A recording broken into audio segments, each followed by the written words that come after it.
Nice to see you. How are you?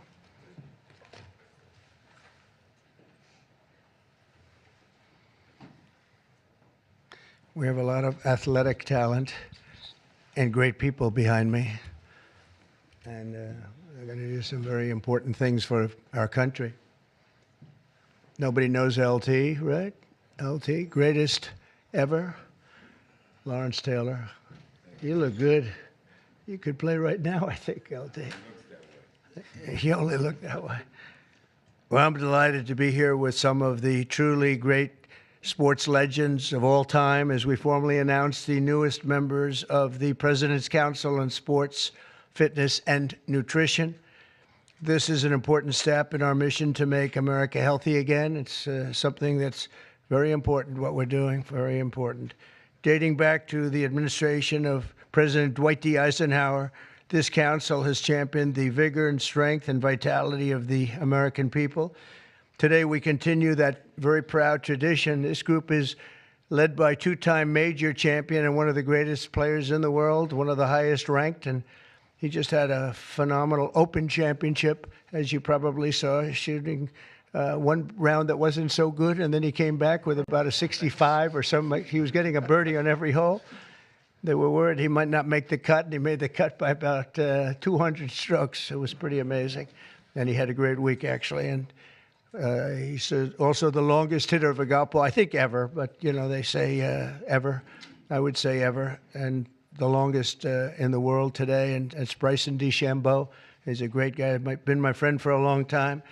And from his storied amateur career, where he won the U.S. Amateur, I think once or twice. Did you win it? It was once, and then the NCAAs as well. Okay, you won a lot of other championships, but U.S. Amateur champion.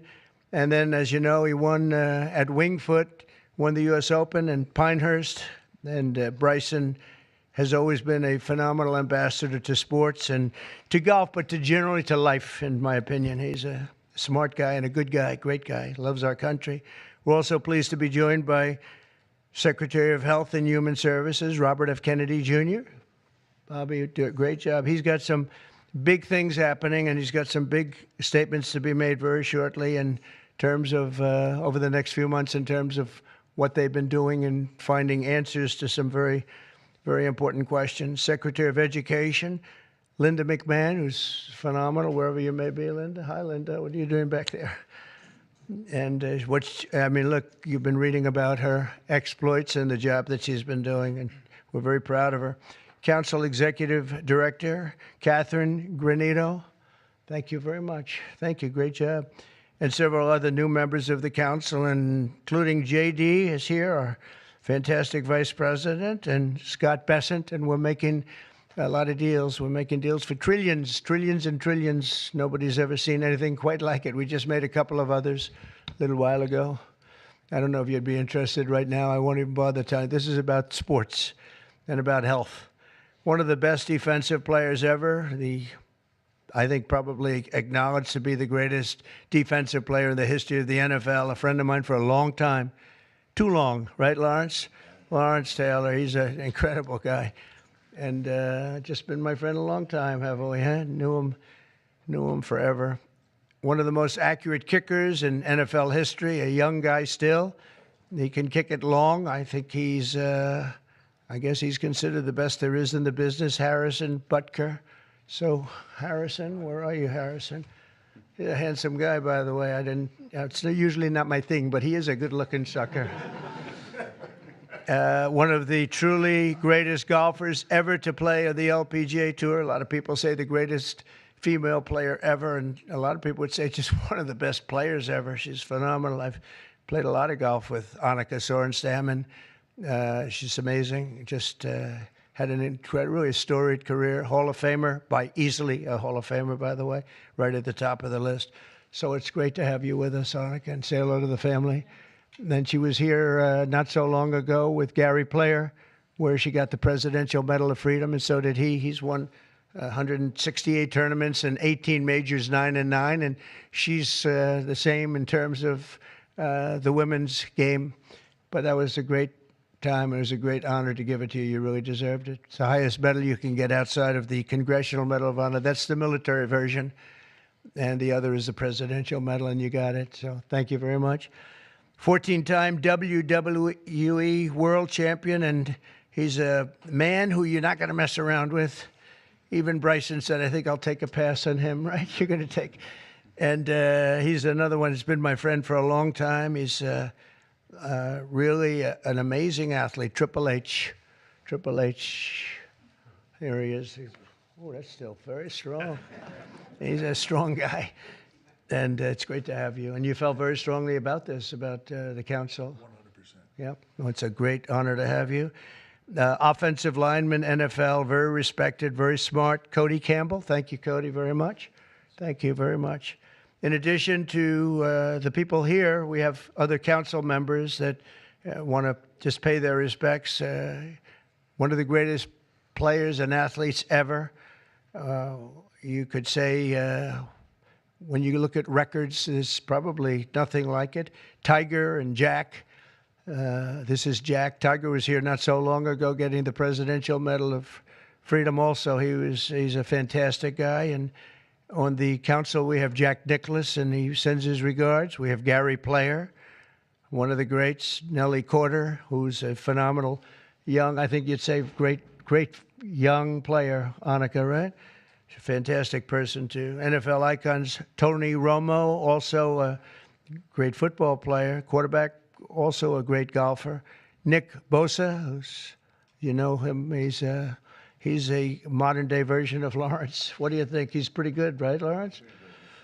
Pretty good. He is. Saquon Barkley was on the council. And Tua Tagovailoa, the quarterback, who is really, he's been fantastic. He's been, when he's not injured, he's great. He's got to stay healthy. But he's a great guy. NFL Commissioner Roger Goodell is on the commission. NFL Commissioner Gary Bettman, and the great one Wayne Gretzky is on, and a man who also received the Presidential Medal of Freedom, Mariano Rivera.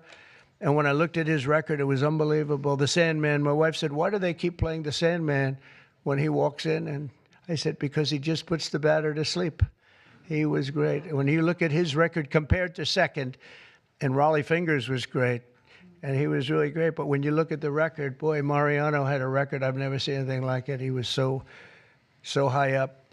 The order that I'll sign today in a few moments directs the council to develop strategies to improve America's physical fitness and renew the American spirit, excellence, competitiveness, and sportsmanship. To that end, I'm pleased to announce that we're officially restoring the Presidential Fitness Test and the Presidential Fitness Award, and it's going to be a very big thing. From the late 1950s until the 2013, graduate scholars all across our country competed against each other in the Presidential Fitness Test, and it was a big deal. This was a wonderful tradition, and we're bringing it back. I think Bryson and everybody here wanted to see if we could bring that back, and it's turned out to be very popular to do. My administration's also pressing forward with the important reforms in sports and athletics, and the group behind me and the others that I mentioned and others that I've asked to join. We have many great athletes I've asked to join the council, and we're going to let some of them come in. But they're going to also be working on college football in terms of what happened. It's a mess. What happened? It's what they're doing with college football, and the fans are upset about it, and players are being taken from team after team and being traded around like playing cards, and a lot of money's passing, and nobody knows what's happening. So these people behind me are going to be very much involved in figuring that whole thing out and working on it and trying to bring some sanity to that incredible, not only the football, college sports, very, very bad for women. Very bad what's happening, because now all of a sudden there's no women that are able to get the money that they're talking about. You know, it seems to be going mostly to football, some basketball, and women's sports are being totally decimated. We know that, Annika, you know, with this. It's all going into football, and some to basketball, and everything else is being left behind.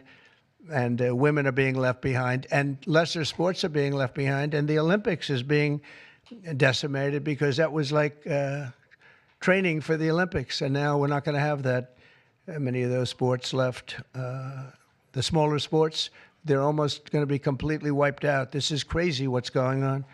We banned men from competing in women's sports, and last week the United States Olympic and Paralympic Committee announced that they will be complying with that order, so there won't be men playing in women's sports.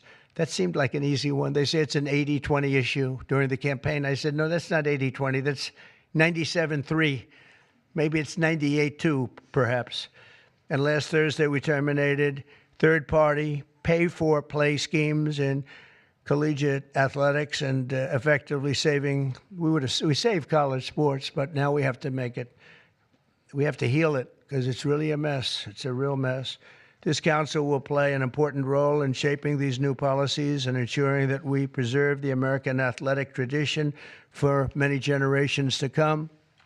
And in the years ahead, we'll have the chance to showcase our nation's athletic dominance in the world stage as we host the America 250. So we have America 250, and we have, it's going to be incredible, the Patriot Games. But we have the Ryder Cup, we have the President's Cup, we have the 2026 FIFA World Cup. So we have the World Cup here, we have the 2028 Olympics. So when they cheated on the election and they picked somebody that wasn't supposed to be there, I was very upset before that because I got the Olympics and I got the World Cup. I was the one that did it. I can't say I got America 250. It just happened to be 200. I'd like to take credit for that, but I don't think I'll be able to. But we have a big thing coming up. But I was very upset because I got them, and it was skipped an election season. And so it took place in the next term after the term that we were supposed to have. And I was extremely angry. And then when I won, I said, wait a minute, I think I just picked up the Olympics and I just picked up the World Cup. So it worked out sort of cool. But I want to again, thank everybody in the council. They want to work, too. These are people that really, we only do it by request. And people, they want to work and they want to make things better. And I hope they can make college sports better. They can heal it. They can find a solution. It's not going to be that easy. But you have a lot of smart people. So I'd like to begin by introducing Bryson to say a few words. And then we'll have Triple H, and we'll have a couple of other people say something. And then I'm going to sign that good-looking couple of pieces of paper. And it means a lot. It's going to be a very important council, and thank you all for being here. Bryson, please. Thank you, everybody, for being here. And first off, I'd like to say thank you to President Trump and Vice President Vance for your support and this initiative and council. And to be honest, I never would have thought that this opportunity would have been here right at our doorstep.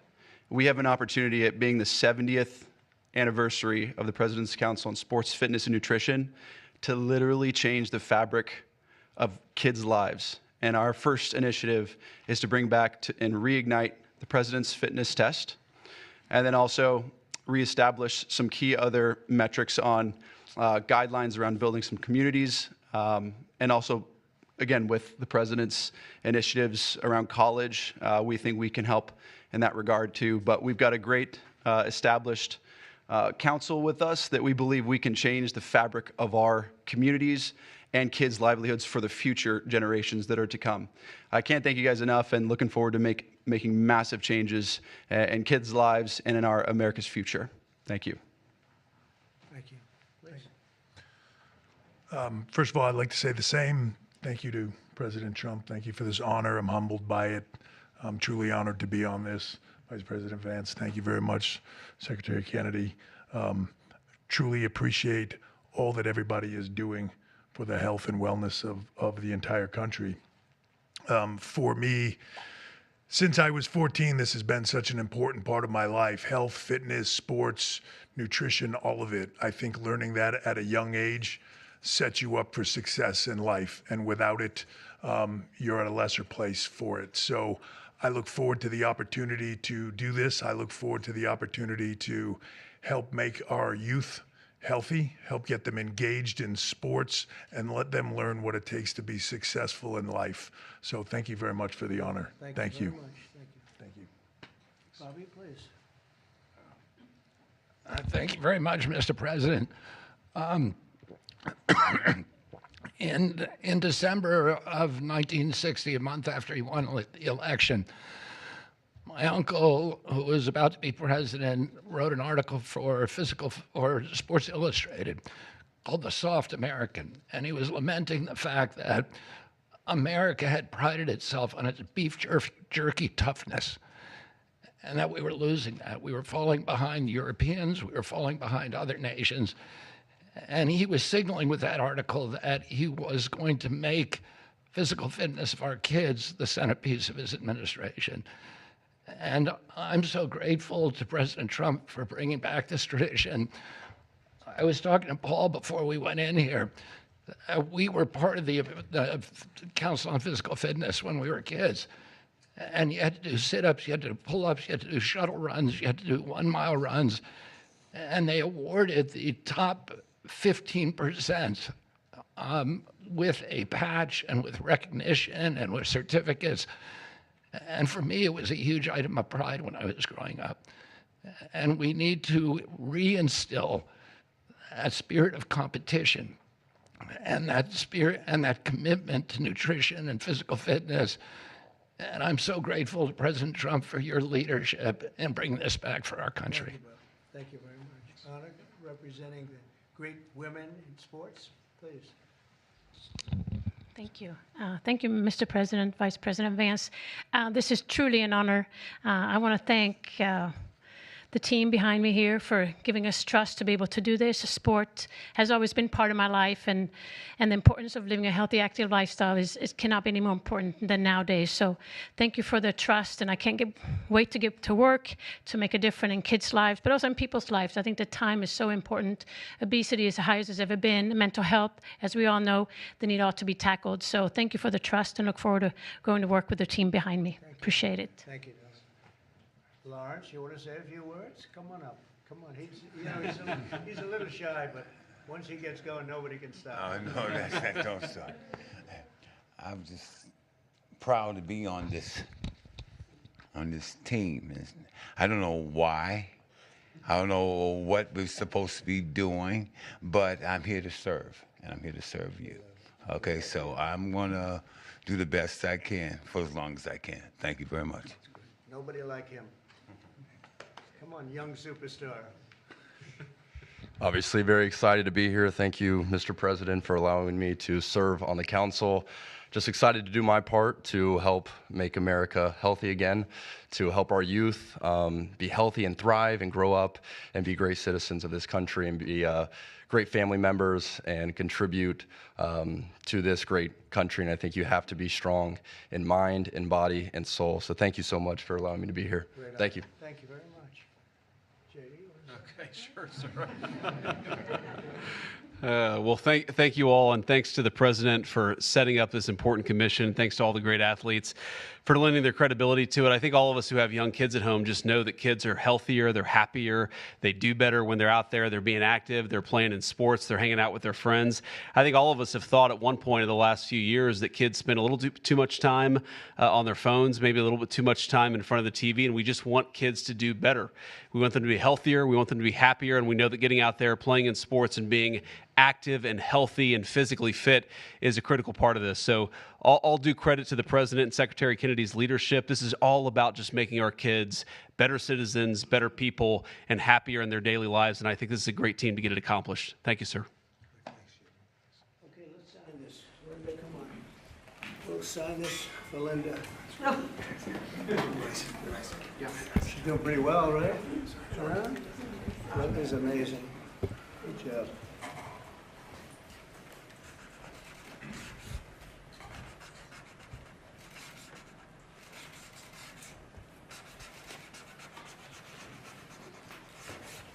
Okay, so we got it. I think we're good.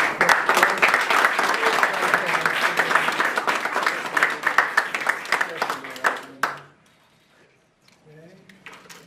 We'll pass them around after this. Okay, here you go. Okay. That is Not signed with an auto pen. There's no auto pens. We don't want auto pens in the White House. Okay? Any questions, please? About it? I think probably. Mr. President, what is sports meant to you? And did you have a sports hero growing up? Maybe Lawrence Taylor. I don't know. It could be Lawrence. Or I know him so well. Well, a lot of sports heroes. It meant a lot. I was always a person that loved playing sports. I was good at sports. When you were really focused on sports, you thought about nothing else. There was nothing else outside. It kept you. And to an extent, this is one of the reasons I like golf. You get away for a couple of hours. I play quickly and get through it. And for 2 hours, you're not thinking about all of the nonsense and all of the important things, frankly, but it cleans your mind. No, I think sports is so important. I think what this council is doing is going to be very important, and it gives you a little exercise, sometimes a lot of exercise. It's a great thing. It's a great thing. Sports are, you learn about people and you learn about how people compete. Now, it doesn't mean that if somebody's not a good athlete, a lot of people just are not good athletes, so they can't compete. But you learn about people playing sports and playing sports with and against some.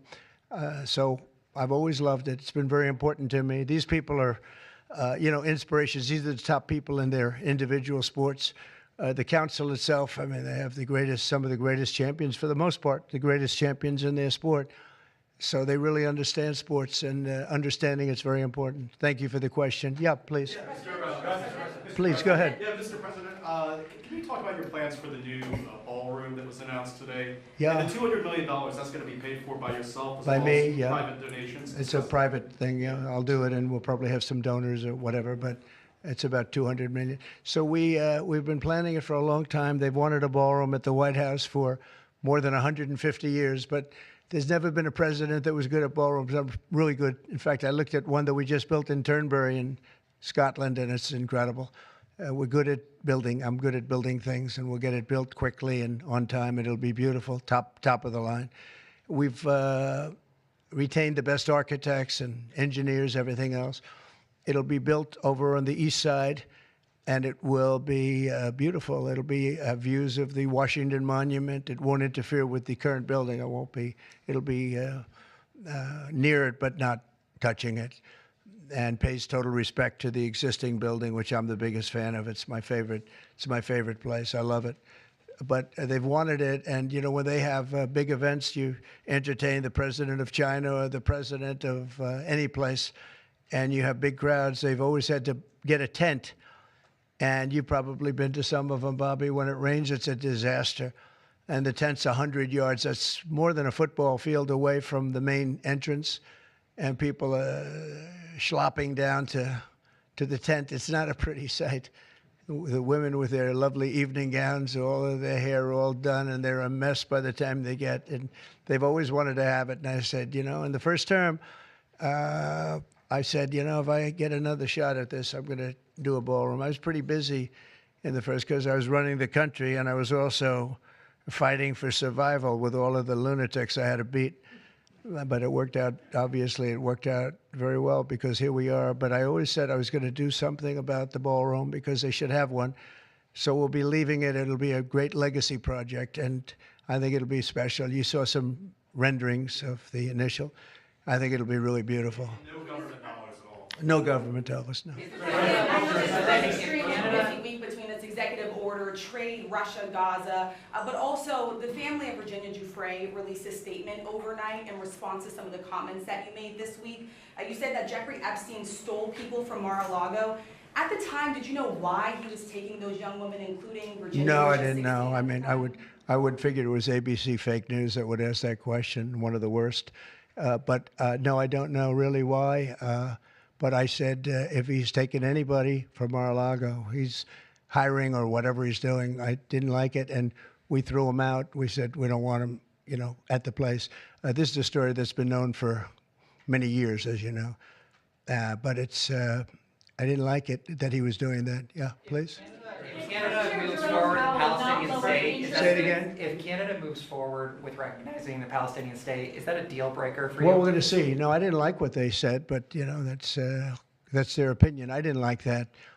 Not a deal breaker, but we haven't spoken to Canada today. He's called, and we'll see. But we have made a few deals today that are excellent deals for the country. You know, we're taking in literally trillions of dollars for the country. This is making our country very rich and respected again.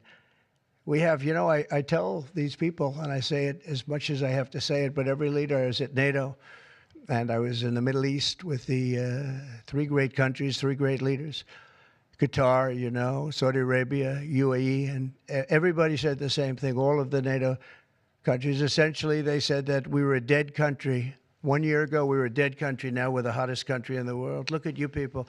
We're the hottest country anywhere in the world. We're doing great. Yeah, do you have a... Canada currently. What's the holdup with the negotiations with Canada? Well, they have to pay a fair rate. It's all. It's very simple. They have been charging very, very high tariffs to our farmers, some over 200%. And they've been treating our farmers very badly. They've been treating our country very badly for years. And look, we like Canada. I love Canada. I have so many friends in Canada. But they've been very poorly led. They've been very, very poorly led. And all we want is fairness for our country. That's all. You know, they want to be under the, as we call it, the Golden Dome. And I said, well, you know, you're going to have to pay for that. They want a lot of things from our country, and for years we did it. We basically protect them with our military. They spend very little money on their military, as you know.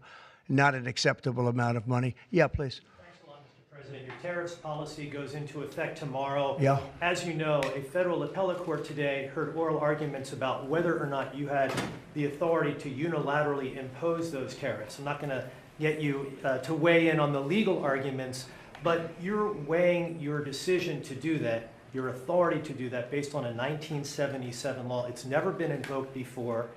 Why didn't you invoke this law? Well, we've been winning all along. I just want to ask you, why didn't you invoke this law in your first term? You could have taken in billions upon billions of dollars in your first term, but you waited until your second term. Yeah, because in my first term, I was fighting lunatics like you who were trying to do things incorrectly and inappropriately to a president that was duly elected.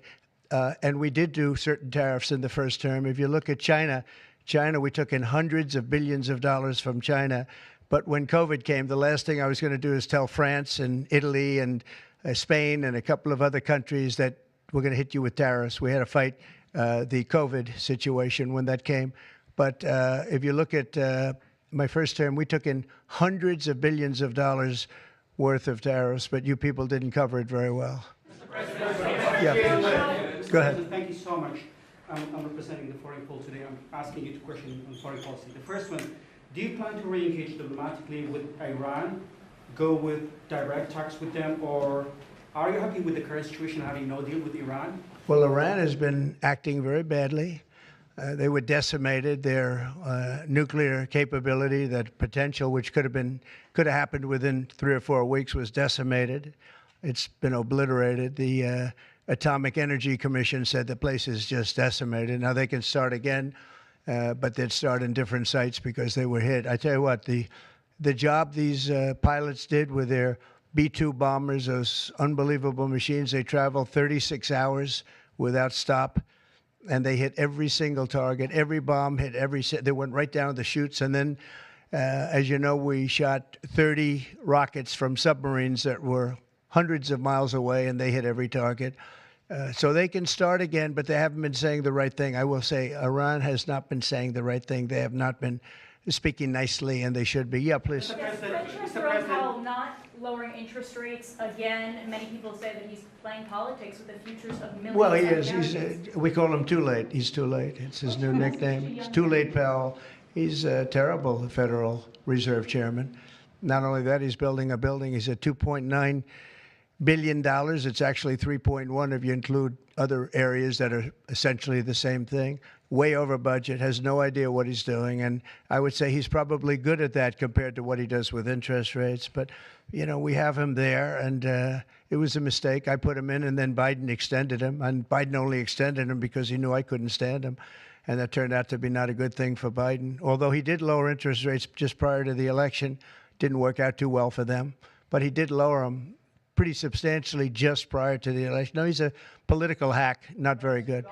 He's not a smart guy, Brian. Mr. President, sports fans have been very supportive to go back to the original names of Cleveland Indians, the Washington Redskins. Oh, I love that. Love the sound of that. Well, I do the Washington Redskins. I think they should do it. I told the mayor and I told people that they should bring back the name. If they bring back the name, you'll have a lot of excitement. And I mean, Cleveland Indians, how about that? That was an original franchise, 1903 or something, 1906, an original, the Cleveland Indians. And what do? They changed the name from Indians. What's wrong with the word Indian? You know who is upset about it? The Indians are upset about it. They're upset about Redskins, too. So Redskins, I guess you'd say it was a little bit lesser of a case, but people want to see the Redskins, and the Indians want to see the Redskins back. No, I recommend it. I was asked that question the other day. The Washington Redskins, it's a fabled franchise. And now, I don't even know what the hell their last name is. What are they to Commanders or something? Is it Commanders? It's not a good name. About President Biden, sir. About President Biden, sir. May I ask you a question? Wait a about minute. that? No, not you. You. Mr. President, Kamala Harris, as you know, is not running for governor of California. She's not going to do it. What do you see in her political future, sir? Well, she can't speak. She can't talk. She can't do an interview. I thought it was a very strange campaign that we had. But, you know, I had two of them. We were up by like this massive number of points on Biden, and they said, let's change to Kamala. Nobody knew who Kamala was. Nobody knew her last name, Harris.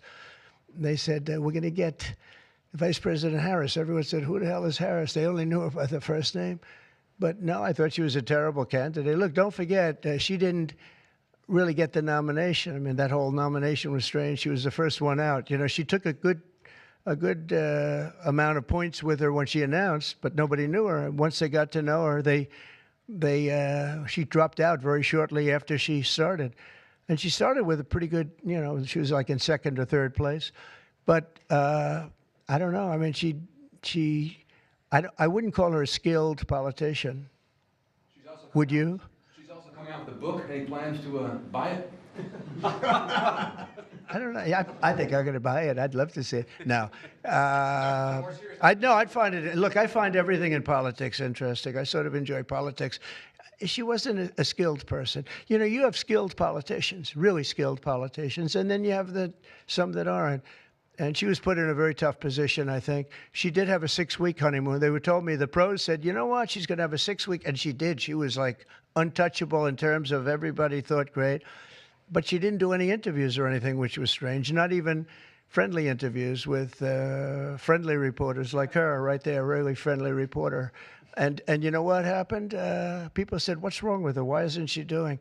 She made a mistake. She should have done interviews. She didn't run a great campaign, but we beat Biden, and then we had to beat, nobody's beaten two. I had to beat two. That's like Dana White, the great Dana White has a fight, and he has a fighter that's getting the hell knocked out of him. They say, well, let's take him out and put somebody else in. Didn't seem fair to me at the time, but where are we? We're in the White House. So, I mean, you know, so it worked out. Mr. Very serious question here. Russia today hit Kyiv with missiles and drones, more than 100 people, kids among them. I think it's disgusting. Russia, I think it's disgusting what they're doing. I think it's disgusting. This is Biden's war. It's not my war. But I said if I get in, I'll try and get the thing stopped. But I think what Russia's doing is very sad. A lot of Russians are dying. You have a lot of Russians. More Russians are dying. But Russians are dying. Ukrainians are dying. You know, the United States isn't really involved in that war. It shouldn't be. And by the way, I made a deal with NATO where NATO pays us for everything that we send. We send them ammunition, missiles, etc. And we're not paying anything for that war. But I will tell you this, it should be stopped. It's a disgrace. And the ones that are dying are they're losing 7,000 now. It was 5,000. They're losing now 7,000 soldiers a week, Ukrainian soldiers and Russian soldiers. And they're also losing people now in the towns and cities because Putin's hitting them with rockets. No, I think it's disgraceful. You have a 10-day deadline. You imposed a 10-day deadline. Yeah, we have about 8 days. Yeah, we're going to put sanctions. I don't know that sanctions bother him. You know, they know about sanctions. I know better than anybody about sanctions and tariffs and everything else. I don't know if that has any effect, but we're going to do it. Europe is extremely upset. But this is a war that should have never happened. This is a war that wouldn't have happened if I were president. And this is Biden's war. This was a stupid war to get into. Should have never gotten into this war. Steve Witkoff is traveling to Israel. Yeah, going to Israel, and then he's going to Russia, believe it or not. Representative Marjorie Taylor Greene has said that what is occurring there is a genocide. Do you agree? Oh, it's terrible what's occurring there, yeah. It's a terrible thing. People are very hungry. You know, the United States gave $60 million for food, and it's a shame because nobody, you know, I don't see the results of it. And we gave it to people that, in theory, are watching over it fairly closely. We wanted Israel to watch over it. Part of the problem is Hamas is taking the money and they're taking the food. But we gave $60 million a couple of weeks ago. Nobody said anything about it. Nobody said thank you. But I didn't need the thank you. I just wanted the people to get fed. And we're helping out financially with that situation. It's a terrible situation. So just to conclude, I want to thank everybody for being here. I want to thank you for being here. This is a great group of people, and it's a good feeling. You know, when we first came to office, this country was really in trouble, and now we're rich as hell, and we're doing amazing things, and we really are. We're the hottest country in the world, and I like that. Thank you very much, everybody. Thank you. President, can I ask you about lighting, Mr. President? Can I ask you about lighting?